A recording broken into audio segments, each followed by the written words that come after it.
ఓం నమో వెంకటేశాయ.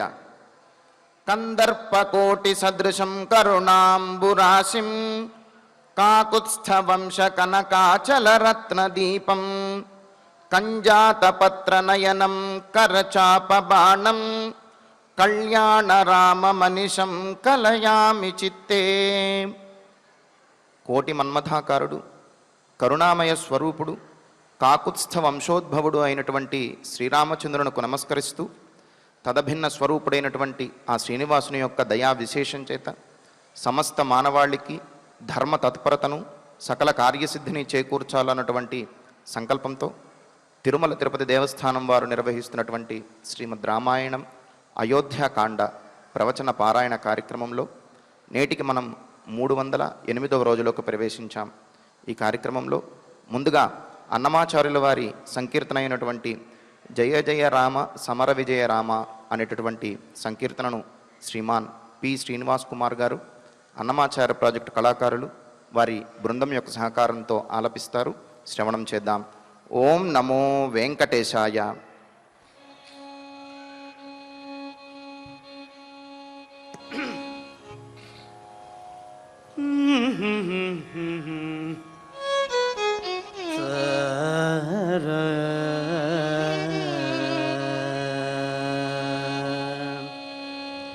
జయ జయ రామ సమర విజయ రామ భయహర నిజ భక్త పారీణ రామ.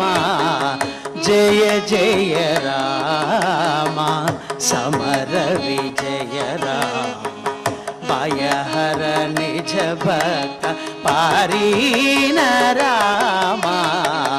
జయ జయ రామ సమర విజయ రామ భయహర నిజ భక్త పారీణ రామ.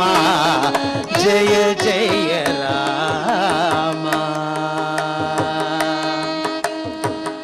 రామ.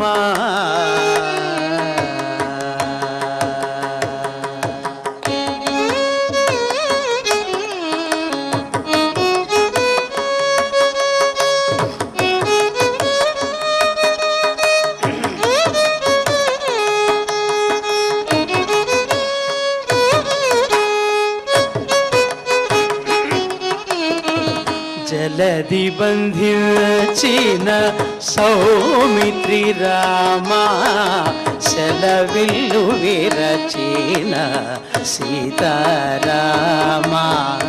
జలది బంధించిన సౌమిత్రి రామ సెలవిల్లు విరచిన సీతారామ. అల సుగ్రీవుని లీన అయోధ్య రామ అల సుగ్రీవుని లీన అయోధ్య రామ. కలిగి యజ్ఞముగాచే కౌసల్య రామ అల సుగ్రీవుని లీన అయోధ్య రామ. కలిగి యజ్ఞముగాచే కౌసల్య రామ. జయ జయ రామ సమర విజయ రామ భయహర నిజ భక్త పారీణ రామ. జయ జయ రామ రామ.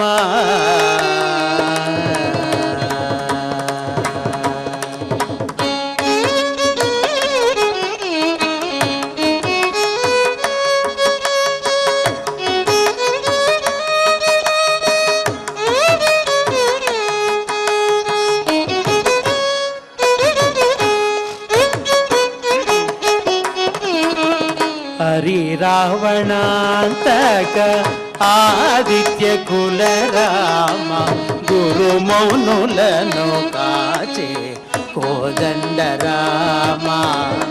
హరి రావణాంతక ఆదిత్య కుల రామ గురు మౌనులను కాచే కోదండ రామ. ధరనహల్య పాలిటి దశరథ రామ ధరనహల్య పాలిటి దశరథ రామ హరురాని నోతుల లోకాభిరామ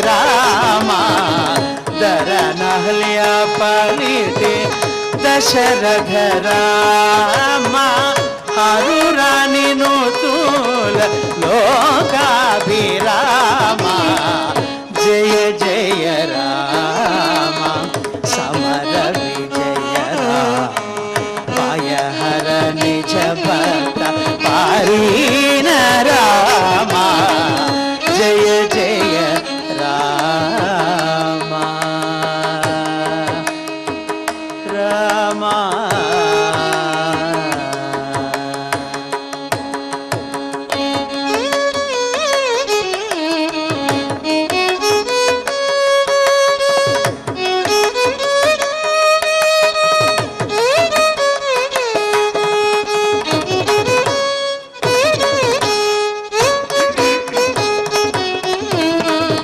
అతి ప్రతాపముల మాయ మృగాంతక రామ సుత కుశలవ ప్రియ సుగుణ రామ అతి ప్రతాపముల మాయ మృగాంతక రామ సుత కుశలవ ప్రియ సుగుణ రామ వితత మహిమల శ్రీ వెంకటాద్రి రామ రామ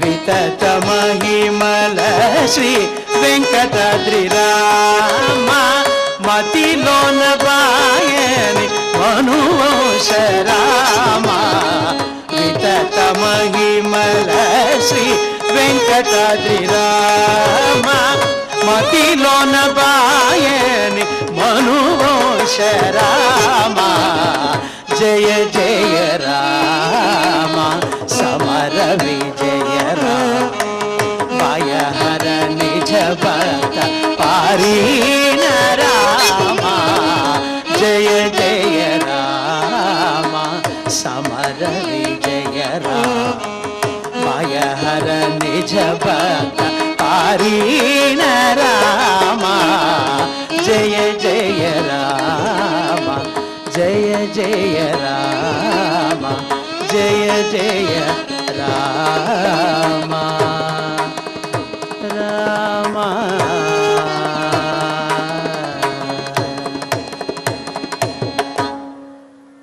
సంకీర్తనను ఎంతో చక్కగా శ్రవణం చేశాం. ఇక ఇప్పుడు శ్రీ గురు ధ్యానపూర్వకంగా సంకల్ప వాక్యాలను అందరము కలిసి పలుకుతూ ఈ కార్యక్రమాన్ని ప్రారంభం చేసుకుందాం. శ్రీ గురు ధ్యానం గురుర్బ్రహ్మ గురుర్విష్ణు గురుర్దేవో మహేశ్వరః గురుః సాక్షాత్ పరం బ్రహ్మ తస్మై శ్రీ గురవే నమః. శ్రీనివాస ధ్యానం శ్రీ వెంకటాద్రి నిలయః కమలాకాముకః పుమాన్ అభంగుర విభూతిర్నః తరంగయతు మంగళం.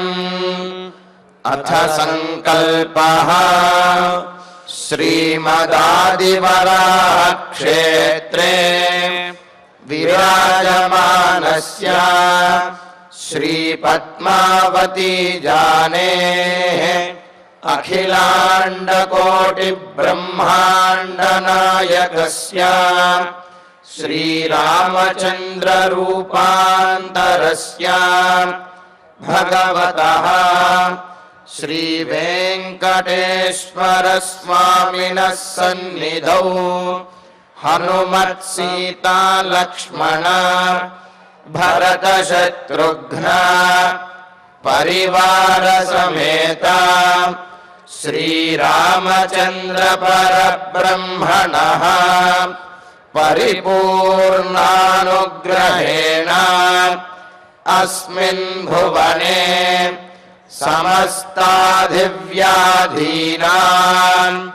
निवारणार्थं भारतवर्षे विद्यावित्तवाणिज्य कृषिवैद्यवैज्ञानिका देशरक्षणादिरङ्गेषु विद्यमानानाम् आस्तिकमहाजनानां सर्वेषां सकुटुम्बानाम् आयुरारोग्यैश्वर्य सद्बुद्धीत्यादि सर्वशुभफलप्राप्त्यर्थं धर्माचरणद्वारा श्रीरामराज्यस्य पुनर्व्यवस्थापनार्थम् उद्योगार्थिनां समुचितोद्योगप्राप्त्यर्थं दम्पतीनाम् अनुकूलदाम्पत्यसिद्ध्यर्थं सन्तानस्य पितृवाक्यपरिपालनानुकूला बुद्धिप्रचोदनार्थं सकलकार्यसिद्ध्यर्थं गोसंरक्षणार्थं च श्रीमद्वाल्मीकिरामायणे अयोध्याकाण्डे यथाशक्ति श्लोकव्याख्यानपुरःसरम् 35 सर्गश्लोकपारायणम् तथा श्रीधन्वन्तरि मन्त्रपारायणं च अन्योन्यसाहाय्येन आचार्यमुखेन करिष्यामहे। श्रीवाल्मीकिप्रार्थना कूजन्तं राम रामेति मधुरं मधुराक्षरम् आरुह्य कविताशाखां वन्दे वाल्मीकिकोकिलम्। श्री आञ्जनेय प्रार्थना मनोजवं मारुततुल्यवेगं जितेन्द्रियं बुद्धिमतां वरिष्ठम् वातात्मजं वानरयूथमुख्यं श्रीरामदूतं शिरसा नमामि। श्रीरामायण प्रार्थना वाल्मीकिगिरिसम्भूता रामसागरगामिनी पुनातिभुवनं पुण्या रामायण महानदी। श्रीराम प्रार्थना अयोध्याखेतुगुर्वर्थे त्यक्त्वा राज्यं गिरौ वसन् पादुके भरतायादात् स रामः शरणं मम। श्रीरामचन्द्र परब्रह्मणे नमः। अथ श्रीमद् रामायणे आदिकाव्ये अयोध्याकाण्डे 35 सर्गः। శ్రీమన్నారాయణ చరణౌ శరణం ప్రపద్యే. శ్రీమతే నారాయణాయ నమః. శ్రీరామాయ నమః. యథా వయో హి రాజ్యాని ప్రాప్నువంతి నృపక్షయే ఇక్ష్వాకుకులనాథేస్మిన్ తల్లోపగితుమిచ్చసి.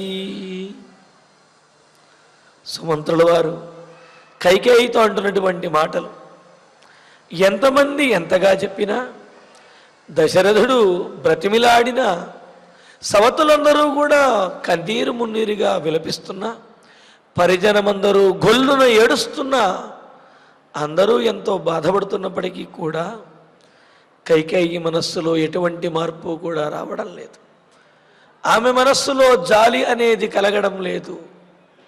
ఇన్ని జరుగుతున్నప్పటికీ తన కళ్ళతోటి దశరథుణ్ణి హెచ్చరిస్తూ నువ్వు అన్నమాట నిలుపుకోవలసిందే అని అంటుంటే దశరథుడు ఏమీ చెయ్యలేక, నాయనా నీవు ధర్మాన్ని పాటిస్తూ వనవాసం చెయ్యవయ్యా, నీకు ఈ విధమైన కష్టాన్ని కలిగించాను నేను అని ఆయన అపరాధ భావనతోటి కుమిలిపోతూ ఉంటే రామచంద్రమూర్తి, తండ్రి మీ మాటను పాటించడం కంటే నాకు ఇష్టమేముంటున్నది?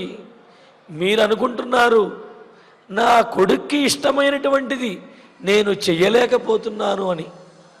నాకు ఇష్టమైనది ఏమిటో తెలుసా? మీ మాట పాటించటమే. కావున నేను ఇష్టమైనదే చేస్తున్నాను, ఇందులో కష్టమేమీ లేదు అంటే ఇంతటి ఉత్తముడైనటువంటి కుమారుణ్ణి కోల్పోవలసి వస్తున్నదే, దూరం చేసుకోవలసి వస్తున్నది అని దశరథుడు బాధపడుతూ ఉంటే మూర్ఛపోతే రాముణ్ణి కౌగలించుకుని అది చూచినటువంటి సుమంత్రుల వారు కూడా మూర్ఛపోయి తేరుకుని మరి కైకేయితో అంటున్నటువంటి మాటలు, మేరు సమాన ధీరుడైనటువంటి వాడు, సముద్రము వంటి గాంభీర్యం కలిగినటువంటి వాడైన దశరథుణ్ణి ఏ స్థితికి తీసుకువచ్చావమ్మా కైకేయీ దేవి? ఇది నీకేమైనా న్యాయమా? ఎందుకు అంటే యోగ్యుడైనటువంటి ధర్మాత్ముడైనటువంటి పతిని అనుసరించడమే సతి యొక్క ధర్మము. అటువంటి పతిని హింసించడం అనేది ఎంతటి పాపహేతువో తెలుసా అని అని నీ భర్త మాట పాటించడం, అందులోనూ ఆయనకు అనుకూలంగా ఉండటమే నీ ధర్మము తప్ప తెలివిగా వరములను వినియోగించుకుంటున్నాను నేను తెలివైన దానివి అనుకుంటే అది మూర్ఖత్వం అవుతుంది అని ఎన్నో రకాలుగా చెబుతూ యథా వయోహి రాజ్యాన్ని ప్రాప్నువంతి నృపక్షయే అని అంటూ, తల్లి కైకేయీ దేవి నీకు ధర్మం తెలియదా? నృపక్షయే, రాజు మరణించిన తర్వాత రాజు రాజ్యాన్ని అంటే రాజు ఆయన యొక్క రాజ్యాన్ని విడిచిపెట్టి, అంటే ఏమిటి, తన కుమారుడికి తనంతట తానుగా అప్పచెప్పిన తర్వాత, రాజ్యాన్ని విడిచి పూర్తిగా వెళ్ళిపోయిన తర్వాత, లేదా ఆయన రాజు మరణించిన తర్వాత ఆయన యొక్క కుమారుడు రాజు అవుతాడు. మరి రాజు బతికి ఉండగానే రాముడికి పట్టాభిషేకం చేస్తున్నాడు కదండి, పట్టాభిషేకం చెయ్యాలి అని సంకల్పించాడు కదా అని అంటే దానికి ఉన్నది రాజు బ్రతికి ఉండగా యువరాజ పట్టాభిషేకాన్ని చేస్తారు. అంటే ఏమిటి, ఉత్తరాధికారిగా రాజు గతించిన తర్వాత రాజు అయ్యేవాడిగా యువరాజుగా పట్టాభిషేకం చేస్తాడు. లేదా రాజు రాజ్యాన్ని విడిచి వానప్రస్థ ఆశ్రమానికి వెళ్ళేటప్పుడు అప్పుడు కుమారుడు పరిపూర్ణమైనటువంటి రాజు అవుతాడనమాట. ఇలాగా తండ్రి రాజు మరణించిన తర్వాత కానీ, రాజ్యాన్ని విడిచి వానప్రస్థానికి వెళ్ళినప్పుడు కానీ అప్పుడు కొడుకు రాజు అవుతాడు. ఈ న్యాయం నీకు తెలిసిందే కదా. అది కూడా ఎలా అవుతారు? యథావయ, వారి యొక్క వయస్సుని అనుసరించి రాజుకు ఉన్నటువంటి కుమారులలో వయసులో ఎవడు పెద్దవాడో, జ్యేష్ఠుడు ఎవడైతే ఉంటాడో అటువంటి వాడు రాజు అవుతాడు. ఏ జ్యేష్ఠుడు ఎందుకు అవ్వాలి అంటే, జ్యేష్ఠ భ్రాత పితృసమహ అని చెప్పినట్టుగా పెద్ద అన్నగారు, పెద్ద కొడుకు తండ్రితో సమానమైనటువంటి వాడు. అయితే ఒక సర్దుబాటు మాత్రం ఉన్నది. జ్యేష్ఠ కుమారుడు కనుక యోగ్యుడు కాకపోతే దుర్మార్గుడు కనుక అయినట్లయితే అప్పుడు కనిష్ఠుడికైనా సరే ఆ తరువాతి వారికైనా సరే రాజ్యాన్ని అప్పజెప్పవచ్చు. కానీ జ్యేష్ఠ కుమారుడు యోగ్యుడు కనుక అయినట్లయితే ఎట్టి పరిస్థితుల్లో రాజ్యము జ్యేష్ఠుడికే దక్కాలి, మిగతా వారు అతన్ని అనుసరించాలి అనేది కదా ధర్మం.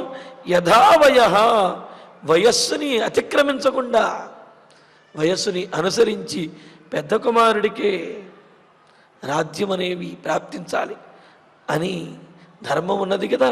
పుత్రాహ ప్రాప్నువంతి, ఈ విధంగా పుత్రులు రాజ్యాన్ని పొందుతారు.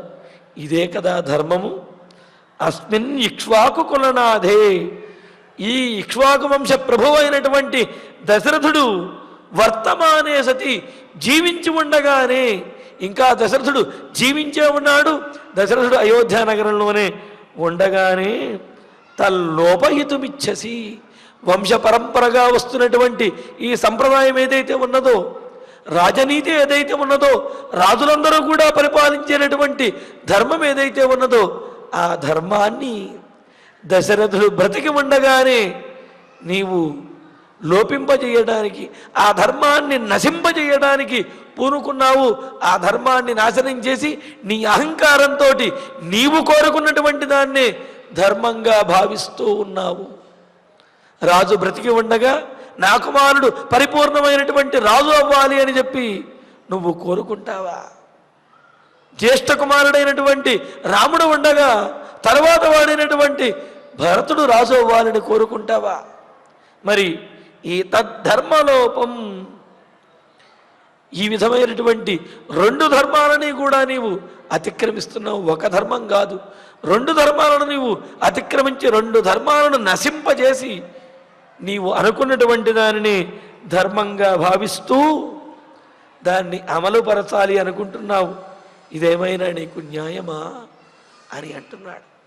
అంటే ఇక్కడ దశరథుడు బ్రతికి ఉండగా భరతుణ్ణి రాజు చేయాలి అనుకోవటం ఒక ధర్మలోపము అయితే, జ్యేష్ఠుడైనటువంటి రామచంద్రమూర్తి ఉండగా భరతుణ్ణి రాజు చేయాలనుకోవటం రెండవ ధర్మలోపం. ఈ రెండు ధర్మలోపాలకి, ధర్మ అతిక్రమణలకు తోడుగా మరొక దారుణమైనటువంటి నిర్ణయం రాముణ్ణి వనవాసానికి పంపించాలి అనుకోవటం. అంటే ధర్మాన్ని నశింపజేస్తున్నావు, అంతేకాదు దయా జాలి వీటిని కూడా వదిలిపెట్టేశావు. ఇదేమైనా నువ్వు నీలాంటి ఉత్తమమైనటువంటి వంశంలో జన్మించినటువంటి ఆమె, ఉత్తమమైనటువంటి ఇక్ష్వాకు వంశానికి కోడలమైనటువంటి నీవు చేయదగినటువంటి పనే? ఇటువంటి పని నీలాంటి వారు చేయవచ్చునా అని చెప్పి అంటున్నాడు. పైగా రాజు బ్రతికి ఉండగానే ఈ ధర్మాన్ని నశింపజేయటం జీవించి ఉండగానే దహించి వేస్తుందమ్మా దశరథ మహారాజుని. తట్టుకోలేడు దశరథ మహారాజు. కావున నీవు నీ భర్త కోసమైనా సరే, కనీసం ధర్మం కోసమైనా, వంశానికి చెడ్డ పేరు రాకూడదు అనైనా సరే నీ నిర్ణయాన్ని మార్చుకోవమ్మా కైకేయి అని సుమంత్రుల వారు ఈ విధంగా ధర్మాన్ని గుర్తు చేస్తూ, రాజా భవతు తే పుత్ర భరత శాస్తు మేదినీం వయం తత్ర గమిష్యామః యత్ర రామో గమిష్యతి. కైకేయి ఇంకా అంటున్నాడు సుమంత్రుల వారు, ఏమిటి నీ కుమారుడు రాజు అవ్వాలనుకుంటున్నావా? రాజు మమ్మల్ని అందరినీ కూడా ఉద్ధరించాలి, పరిపాలించాలి అని చెప్పి నీవు అనుకుంటున్నావేమో. చెబుతున్నాను విను అంటూ కైకేయి, తే పుత్ర రాజా భవతు, నీ కుమారుడిని రాజును చేసుకో, నీ కుమారుడే రాజవుగాక. అయితే అవని మేదినీం శాస్తు, ఈ భూమండలాన్ని పరిపాలించుకొని రామ ఎత్ర గమిష్యతి, మేమేం చేస్తామో తెలుసా? రాముడు ఎక్కడికైతే వెళతాడో తత్ర గమిష్యామః, మేము కూడా అక్కడికే వెళ్ళిపోతాం. నువ్వు నీ కుమారుడు కలిసి ఈ రాజ్యాన్ని, ఈ భూమండలాన్ని మొత్తాన్ని పరిపాలించుకోండి, మేం మాత్రం అడవికి, రాముడు ఎక్కడికి వెళితే అక్కడికి వెళ్ళిపోతామన్నాడు. వెంటనే మనకు సందేహం వస్తుంది. ఈ భూమండలాన్ని రాజ్యాన్ని మొత్తాన్ని పరిపాలించుకోండి అని మేము అడవికి వెళతాము అంటే మరి అడవిలో కూడా ఈ భూమండలంలో భాగమే కదా, ఈ రాజ్యానికి సంబంధించిందే అవుతుంది కదా, మరి అక్కడ కూడా వీరి పరిపాలనే ఉంటుంది కదా అంటే అడవిలో ఉన్నటువంటి జంతువులు కానీ వాటికి కానీ స్వేచ్ఛ అనేది ఉంటుంది. వారి యొక్క అనుమతిని అనుసరించే రాజు కూడా పరిపాలించాలి తప్ప అడవిలో రాచరికం అనేది కూడదు అనేది ధర్మశాస్త్రం చెబుతున్నది. కావున అడవిలో ఉన్నటువంటి జంతువులకి అక్కడ నివసించేటటువంటి వ్యక్తులు కానీ ఎవరైనా సరే వారిని అనుసరించి వారికి అనుకూలంగానే వ్యవహరించాలి తప్ప వారికి వ్యతిరేకంగా వ్యవహరించరాదు, వారి మీద అధికారాన్ని చూపించరాదు అనేది ధర్మశాస్త్రం తెలియజేస్తున్నది. అందుకనే ఏమంటున్నారు, మీరు ఈ రాజ్యమును పరిపాలించుకోండి, మేము రాముడు ఎక్కడికి వెళితే అక్కడికి వెళ్ళిపోతాము. అందుకే కదా భరతుడు కూడా అంటాడు, తత్ర యాస్యామి యత్ర అసౌ వర్తతే లక్ష్మణ ప్రియ నాయోధ్యాతం వినాయోధ్య సాయోధ్యాయత్ర రాఘవ. రాముడు లేని అయోధ్య కాదు, రాముడు ఎక్కడ ఉంటే అక్కడే అయోధ్య. అదే దేవతలకు మనుషులకి అందరికీ కూడా నివాస యోగ్యమైనటువంటి స్థానము. అందుకనే సుమంత్రుల వారు అంటున్నాడు, ఏం కూడా ఈ రాజ్యాన్ని నువ్వు నీ కొడుకే పాలించుకోండి, రాజుడు భరతుడే రాజవ్వని ఈ భూమండలాన్ని పరిపాలించుకొని మేము మాత్రం రాముడు ఎక్కడికి వెళితే అక్కడికి వెళ్ళిపోతాం అని చెప్పి అంటున్నాడు. అంటూ ఇంకో మాట కూడా అంటున్నాడు, నహితే విషయ కశ్చిత్ బ్రాహ్మణో వస్తుమర్హతి తాదృశం త్వామనర్యాదం అద్య కర్మ చికీర్షతి అని అంటూ. ఇంకా ఏమనుకుంటున్నావేమో, ఏదో సుమంత్రులు లేకపోతే రాముడికి అనుచరులుగా ఉండేటటువంటి వారు, రాముడిని అనుసరించినటువంటి కొద్దిమంది అభిమానులు ఎవరైతే ఉంటారో వాళ్ళు మాత్రమే ఈ రాజ్యాన్ని విడిచిపెట్టి రాముడితో వెళ్ళిపోతారనుకుంటున్నావేమో. మేము మాత్రమే కాదు, రాముడు రాజ్యాన్ని విడిచిపెడితే ఈ రాజ్యంలో మంచిని బోధించేవాడు, మంచిని అనుసరించేటటువంటి వాడు సత్పురుషుడెవడో కూడా ఈ రాజ్యంలో ఉండలేడమ్మా. వారందరూ వెళ్ళిపోయిన తర్వాత ఈ రాజ్యాన్ని, సత్పురుష విహీనమైనటువంటి ఈ రాజ్యాన్ని నీవే ఏలుకో, నీ కుమారుడి చేత ఏలించుకో అంటున్నాడు. ఇక్కడ సత్పురుషుడు ఎవడు ఉండడు అని అంటే అయోధ్య నగరంలో కొంతమంది సత్పురుషులు ఉన్నారండి, కొంతమంది దుర్మార్గులు ఉన్నారు, సత్పురుషులు మాత్రం రాముడితో వెళతారు, దుర్మార్గులు అయోధ్య నగరంలోనే ఉంటారు అని అర్థం కాదు. అయోధ్య నగరంలో ఉన్నటువంటి వారందరూ కూడా సత్పురుషులే. త్రేతాయుగం కదా, ధర్మం 3 పాదాలు నడుస్తూ ఉంటుంది. కావున దాదాపు అందరూ కూడా సత్పురుషులే ఉన్నారు అందరూ. అందుకనే అంటున్నాడు, రాముడు కనుక వెళ్ళిపోయినట్లయితే ఈ రాజ్యంలో ఎవరు ఉండరు, అందరూ కూడా రాముడితో పాటు అడవికి వెళ్ళిపోతారు. ఇప్పుడు ఏమవుతుందో తెలుసా, ఇంతకు ముందు శ్లోకాల్లో కూడా చెప్పుకున్నాం, అడవేమో అయోధ్యానగరం అవుతుంది, జనసంచారం లేనటువంటి అయోధ్యానగరము అడవైపోతుంది. అందుకని ఏమంటున్నాడు ఇక్కడ, మేము రాముడితో పాటే వెళ్ళిపోతాము అని అంటూ నహితే అని మొదలుపెట్టి కైకేయి తే విషయే, నీ విషయంలో, నీ దేశం విషయంలో, నువ్వు చేస్తున్నటువంటి ఈ విషయంలో ఉపవర్తనం. ఇక్కడ అందరు రాముడు వెళ్ళిపోయిన తర్వాత కశ్చిత్ బ్రాహ్మణ, ఒక్క బ్రాహ్మణోత్తముడు కూడా ఉండడు అని అంటున్నాడు. ఇక్కడ బ్రాహ్మణోత్తముడు అనే దానికి పెద్దలు వ్యాఖ్యానం చెబుతారు, సత్పురుషులు అని వ్యాఖ్యానం చెప్పి ఎవరైనా కానీ, ఎవరైనా ఎలా జన్మ పొందినటువంటి వారైనా సరే, ఏ కులమైనా సరే, ఎవరైనా సరే సత్పురుషులు ఎవరైతే ఉన్నారో ఆ సత్పురుషులు ఎవరు కూడా ఇక్కడ వస్తం న అర్హతి, నివసించడానికి ఇష్టపడరు, నివసించడానికి యోగ్యమైనటువంటి స్థానం ఇది అవదు అని అన్నాడు. కావున అటువంటి ఈ రాజ్యంలో సత్పురుషులు ఎవరు కూడా ఉండరు. కావున త్వం అద్య తాదృశం అమర్యాదం రాజ్యాభిషేకం అని అంటూ, అటువంటి అంటే ఏమిటి, కేవలము మాకో లేకపోతే దశరథునికో లేకపోతే రాముడి యొక్క తల్లి అయిన కౌసల్యాదేవికో బాధను కలిగించేటటువంటి పనిని మాత్రమే నీవు చేయడం లేదు.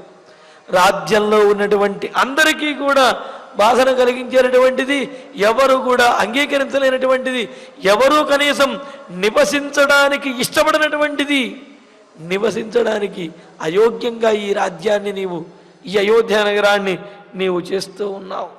అటువంటి పనిని అమర్యాదం కర్మ చికీర్షసి, చాలా అమర్యాద అయినటువంటి, నీవు చెయ్యడానికి ఏమాత్రము తగనటువంటి పనిని నువ్వు చేస్తూ ఉన్నావు. ఇది మర్యాద కాదు, ఇది గౌరవం కాదు, ఇది నీ వంశానికి అంటే నీ పుట్టింటికి కూడా కళంకాన్ని తెచ్చిపెడుతుంది. ఎంతటి కళంకాన్ని తెచ్చిపెడుతుంది అంటే, మెట్టినింటికి వెళ్ళినటువంటి అమ్మాయి ఎంతో చక్కగా ఒబ్బిడిగా వారిలో కలిసిపోయి వారి కుటుంబానికి తగినట్లుగా ఉంటూ అటు అత్తవారింటికి మంచి పేరు కనుక తెచ్చిపెడుతూ ఉంటే వాళ్ళందరూ పొగుడుతూ ఉంటారు. మీ అమ్మా నాన్న నిన్ను బాగా పెంచారమ్మా, వాళ్ళ పెంపకం ఎంత గొప్పగా ఉన్నది, ఎంతటి సంస్కారాన్ని నీకు నేర్పించారు అని చెప్పి ఈ అమ్మాయి యొక్క ప్రవర్తన వల్ల వాళ్ళ తల్లిదండ్రుల్ని కూడా పొగుడుతారు, నమస్కరిస్తారు. లేకపోతే ఇంతటి సమర్థత ఎలా వస్తుంది అని చెప్పి అంటారు. ముఖ్యంగా మరో విషయం చెప్పమంటారా, ఈ కుమార్తె యొక్క, ఈ కోడలు యొక్క తల్లిని ముఖ్యంగా మెచ్చుకుంటారు. ఆ విషయం తర్వాత కూడా మనకు వస్తుంది. సహజంగా సంతానంలో కుమార్తె తల్లిని అనుసరించి, అంటే తల్లిని ఆదర్శంగా తీసుకుని ఆమె యొక్క ప్రవర్తన ఉంటుంది అని, కొడుకు యొక్క ప్రవర్తన తండ్రిని ఆదర్శంగా తీసుకుని ఉంటుంది. ఎందుకు అంటే ఎక్కువగా కుమార్తె తల్లితో పాటు ఉంటుంది, కొడుకేమో తండ్రితో పాటు ఉంటారు. కావున ఈ వ్యవహారాలు వీటిల్లోనూ అదేవిధంగా వారు చూపించేటటువంటి ప్రవర్తనలో కూడా కూతురు తల్లిని, కొడుకేమో తండ్రిని కూడా అనుసరిస్తారు అని చెప్పి మనకు శాస్త్రం చెబుతున్నది. అందుకని ముఖ్యంగా కోడలు కనుక చక్కటి సంస్కారంతో కనుక ఉన్నట్లయితే అప్పుడు ఆ కోడల యొక్క తల్లిని చాలా గొప్పగా గౌరవిస్తారు, వారి వంశాన్ని కూడా కీర్తిస్తారు. అందుకనే అంటారు కదా కాళిదాసు, ఎవరైతే చక్కగా ఉంటారో యాంత్యేవం గృహిణీపదం యువతయ వామా కులస్యాధయ అని అన్నారు.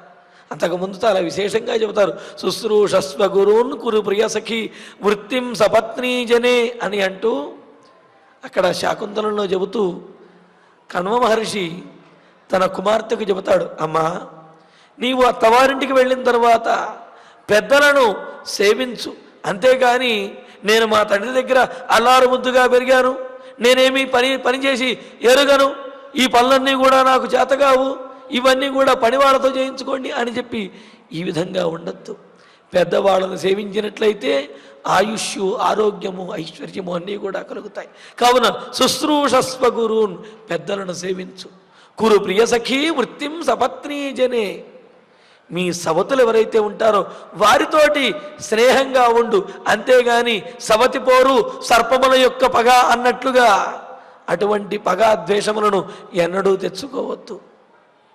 భర్తుర్విప్రకృతాపి రోషణతయ మాస్మ ప్రతీపంగమ, నీ భర్త ఏదైనా కార్యాలలో నిమగ్నుడైపోయి ఉండి ఆ చికాకుతోటి నిన్నెప్పుడైనా ఒక మాట అన్నట్లయితే కనుక వెంటనే రోషన్ తెచ్చుకుని, మా ఇంట్లో ఇంతవరకు నన్ను ఎప్పుడు ఒక్క మాట కూడా అనలేదు, నువ్వెవడి నన్ను అంటానికి, నిన్నగాక మొన్న పెళ్లి చేసుకున్నటువంటి నువ్వా నన్ననేది అని చెప్పి ఈ విధంగా పోట్లాడటం అనేది కూడదు.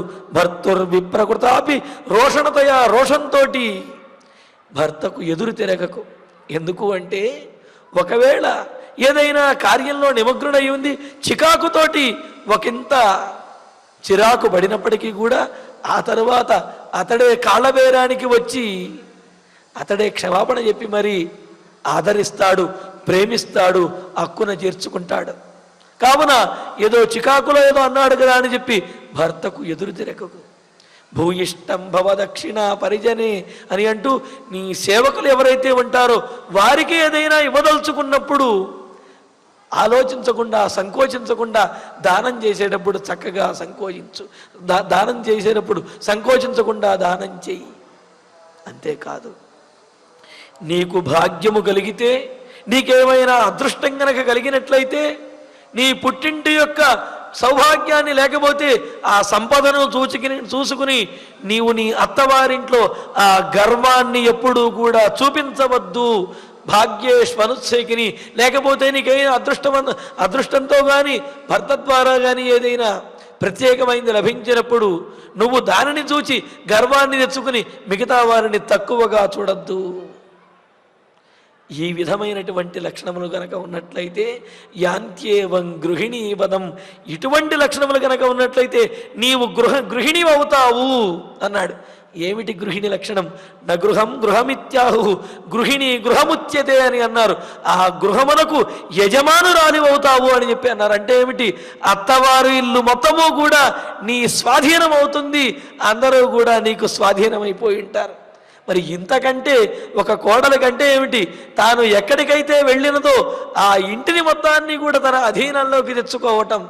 అధీనంలోకి తెచ్చుకోవటం అంటే అధికారాన్ని చూపించడం కాదు, వారి యొక్క ప్రేమను పొందటము.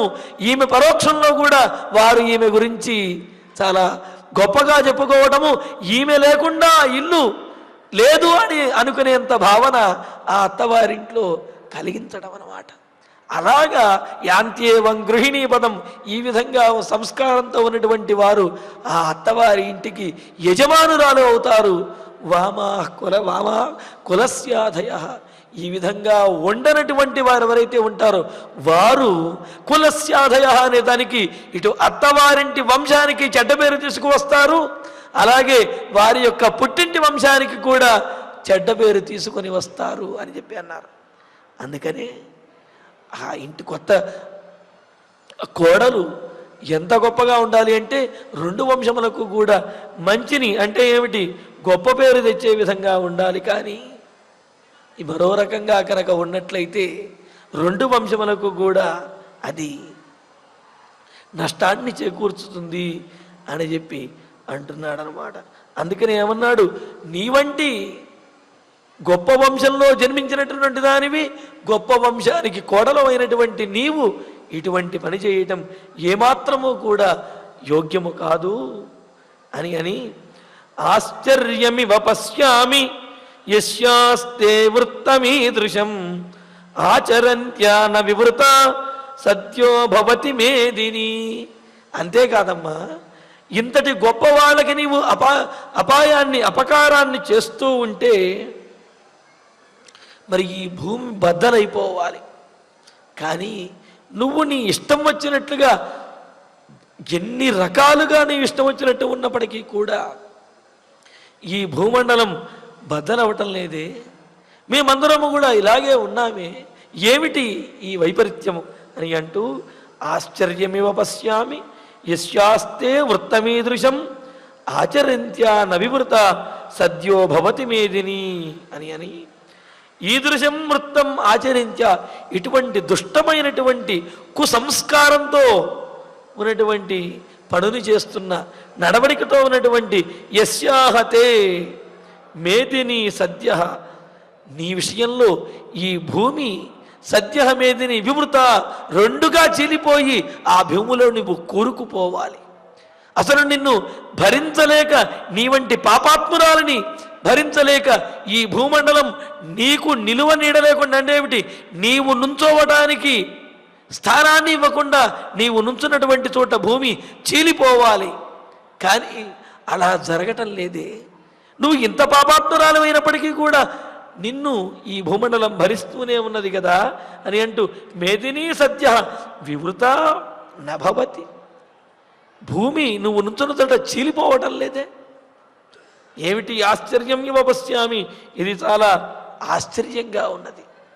ఎందుకు అంటే ఈ భూమండలము సతీభి సత్యవాదిభి అని చెప్తూ గోభిర్విప్రైశ్చ అని మొదలుపెట్టి గోవుల చేత, అదేవిధంగా నిత్యకర్మానుష్ఠానాన్ని ఆచరించే పండితుల చేత, అదేవిధంగా పతివ్రతల వల్ల, నిజమును మాట్లాడే వారి వల్ల, మొదలైన వారి వల్ల ఈ భూమండలం అనేది బ్రద్దలవ్వకుండా అలా స్థిరంగా ఉంటున్నది. మరి అలాంటిది నీలాంటి వారి వల్ల ఈ భూమండలం బ్రద్దలైపోయి రెండుగా చీలిపోతుంది.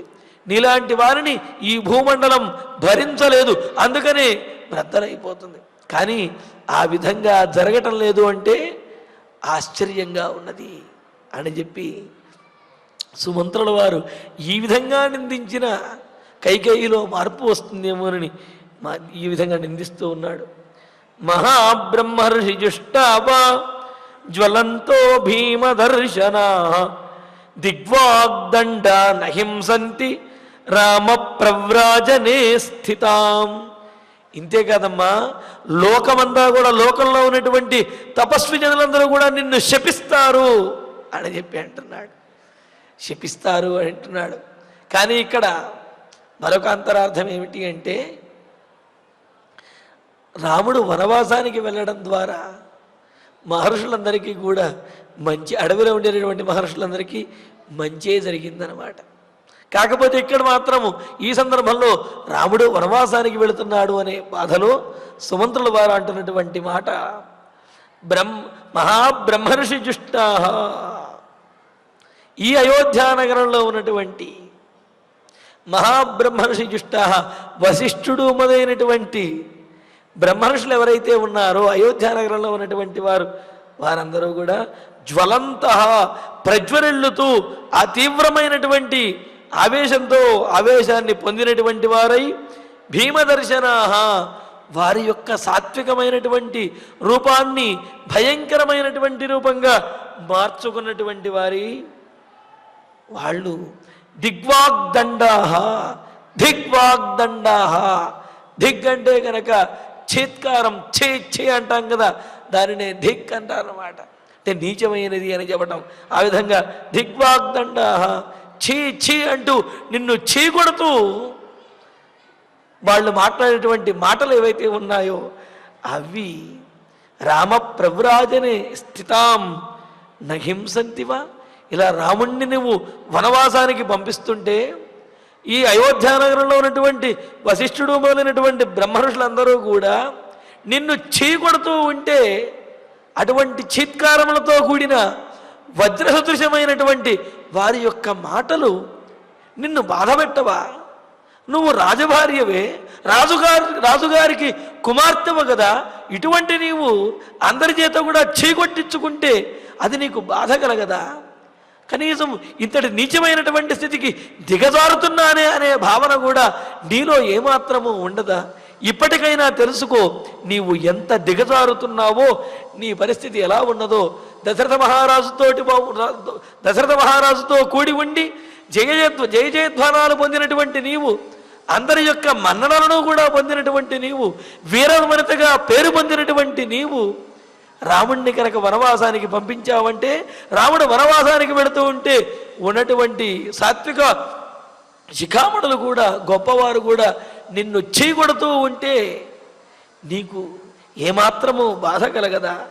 స్థిరబుద్ధితోటి నువ్వు ఒక్కసారి ఆలోచించి ఇప్పటికైనా సరే మార్పు తెచ్చుకోని ఈ విధంగా సుమంత్రుల వారు కైకేయిని ఒక రకంగా ధర్మాన్ని గుర్తు చేస్తూ, మరొక రకంగా నిందిస్తూ, మరొక రకంగా హెచ్చరిస్తూ కైకేయికి ఇన్ని రకాలుగా సుమంత్రుల వారు తెలియజేస్తూ మరొక ఉదాహరణ, లౌకికమైనటువంటి ఉదాహరణలు కూడా తెలియజేస్తూ, ఆమ్రం చిత్వా కుఠారేణ నింబం పరిచరేత్తు యశ్చైనం పయసాసించేత్ నైవాస్య మధురో భవేత్. ఎవరైనా సరే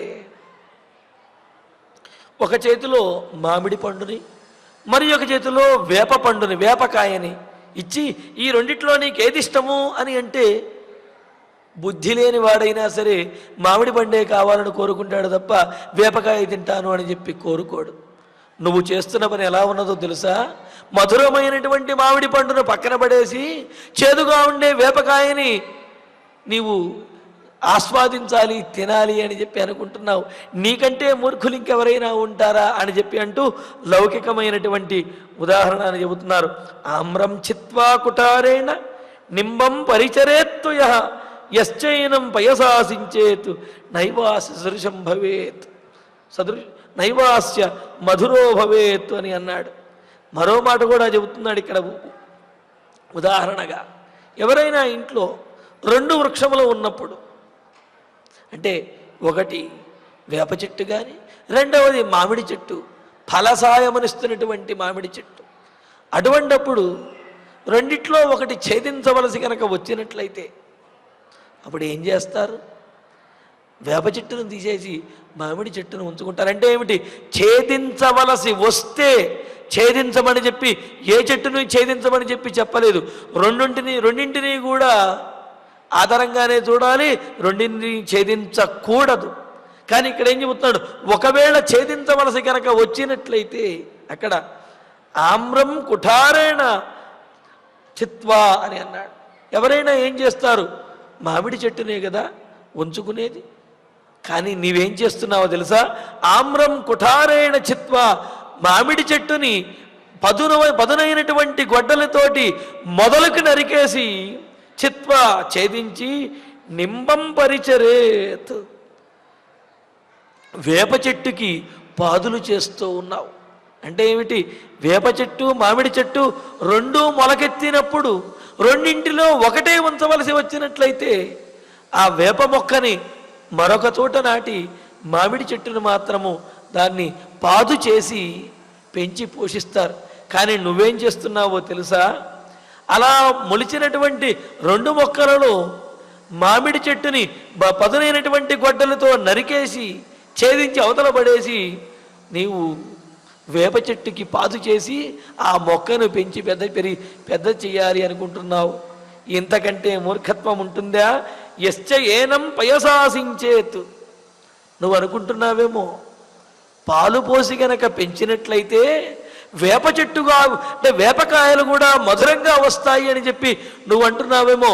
పాలు పోసి పెంచినా అమృతం పోసి పెంచినప్పటికీ వేప చెట్టు తీయగా ఉండదు, పాలు పోసి పెంచకపోయినప్పటికీ కూడా మామిడి చెట్టు తీయగానే ఉంటుంది, తీయనైనటువంటి ఫలసాయాన్ని ఇస్తుంది. రాముడు ఆమ్రవృక్షం వంటి వాడు.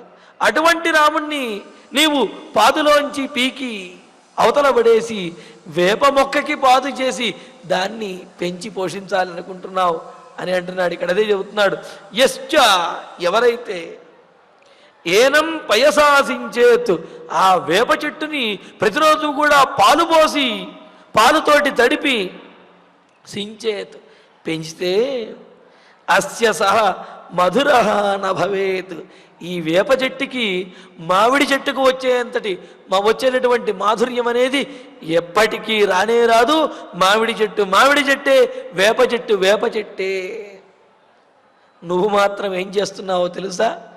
మామిడి చెట్టును విడిచిపెట్టి దాన్ని గొడ్డలతో నరికి అవతల పడేసి వేప చెట్టుని ఆశ్రయించి మాధుర్యాన్ని కోరుకుంటున్నావు. అది నీకు లభిస్తుందా? కుదరనటువంటి పని అని అంటున్నాడు. మరి దీని ద్వారా సుమంత్రుడు వారు ఏం తెలియజేస్తున్నాడు? సమస్త కళ్యాణ గుణాభిరాముడైనటువంటి రాముడిని నువ్వు విడిచిపెట్టేసి రాముడికి అనుజుడైనటువంటి భరతుడిని పట్టాభిషిక్తుడిని చేయదలుచుకున్నావు. భరతుడు రాజైతే రాముడిలో ఉండే గుణములు ఏవైతే ఉన్నాయో అటువంటి రాముడితో సమానంగా పరిపాలిస్తాడు. రాముడిలో ఉన్నటువంటి గుణములన్నీ కూడా భరతుడిలో ఉన్నాయి అని నీవు అనుకుంటున్నావేమో. పైగా నువ్వేమనుకుంటున్నావు?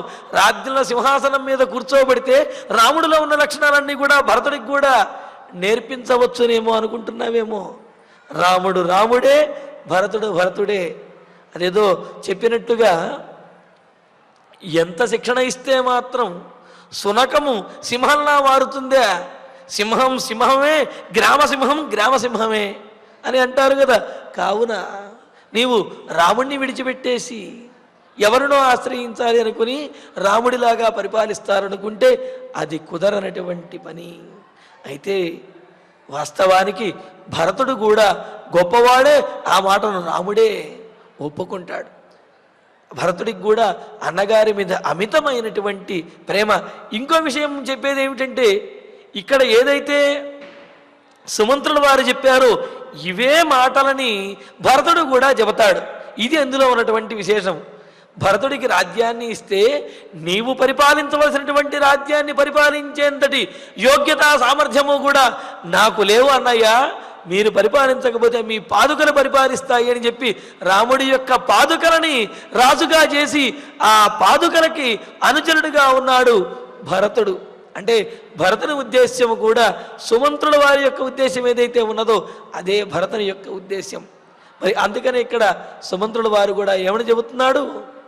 సకల కళ్యాణ గుణాభిరాముడైనటువంటి రాముణ్ణి విడిచిపెట్టి నువ్వు ఈ విధంగా భరతుణ్ణి రాజు చెయ్యాలి అనుకోవటము, అంతేకాదు భరతుడైనటువంటి నీ భర్త అయిన దశరథునికి ఆపదను చేసి ఆయనకు ప్రాణహాని కల్పించి నీవు నీ కొడుకుని రాజ్యంలో రాజుగా చేయాలనుకుంటున్నావు.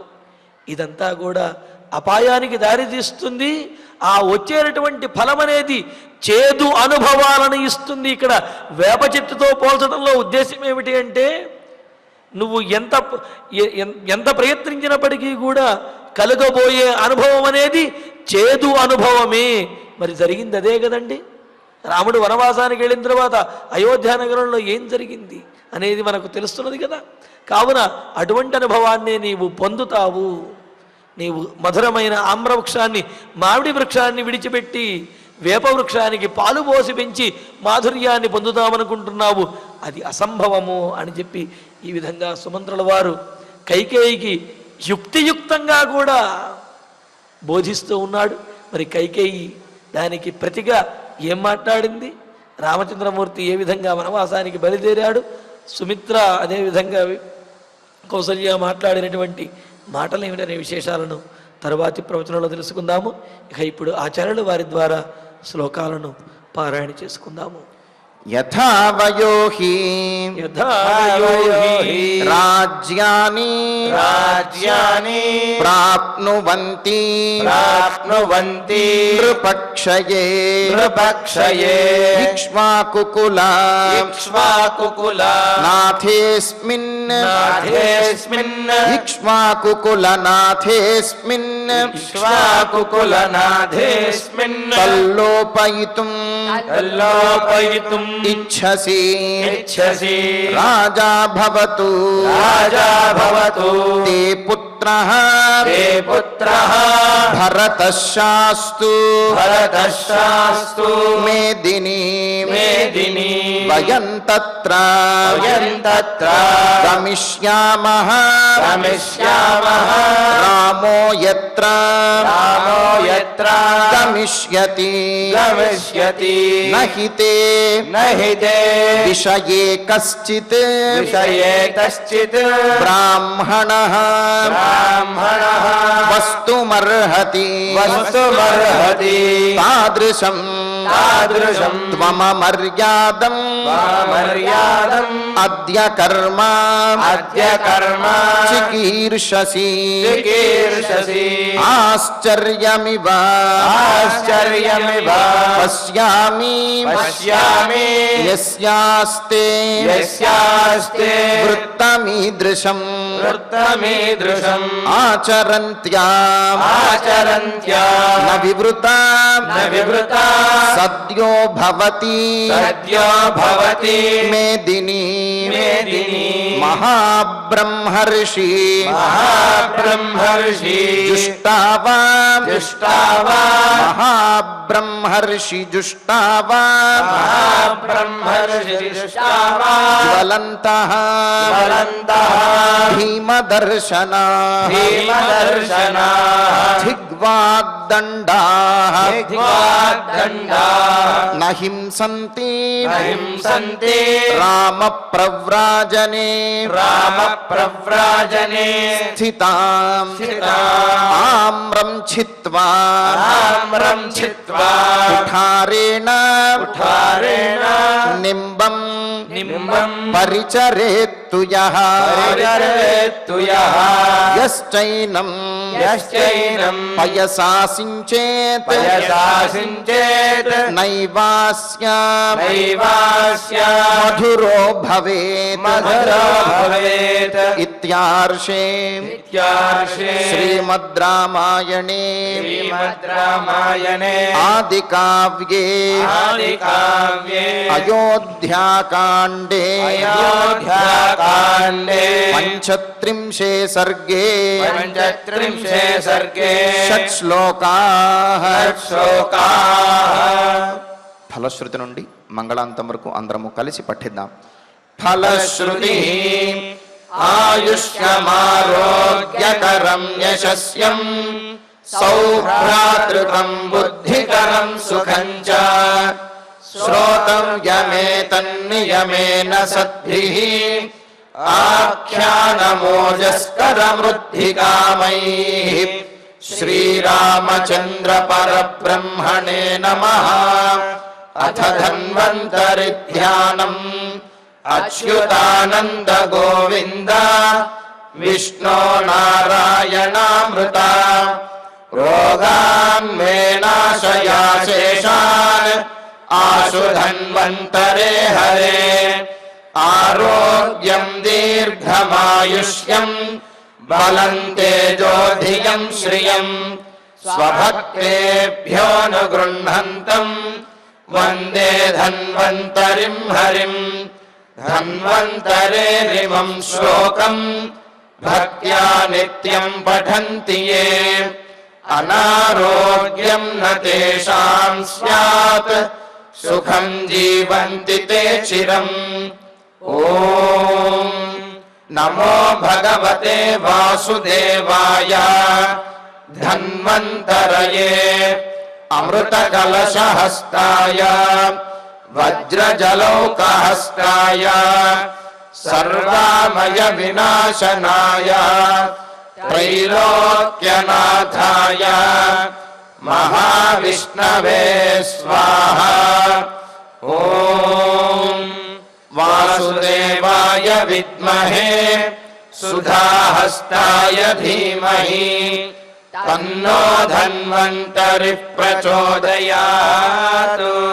అథ నవగ్రహ ప్రార్థనా ఆరోగ్యం పద్మబంధుర్వితరతు నితరాం సంపదం శీతరశ్మిః భూలాభం భూమిపుత్రః సకల గుణయుతాం వాగ్విభూతిం చ సౌమ్యః సౌభాగ్యం దేవమంత్రీ రిపుభయశమనం భార్గవః శౌర్యమార్కిః దీర్ఘాయుః సైంహికేయః విపులతరయశః కేతుః ఆచంద్రతారం. అరిష్టాని ప్రణశ్యంతు దురితాని భయాని చ శాంతిరస్తు శుభం మేస్తు గ్రహాః కుర్వంతు మంగళం.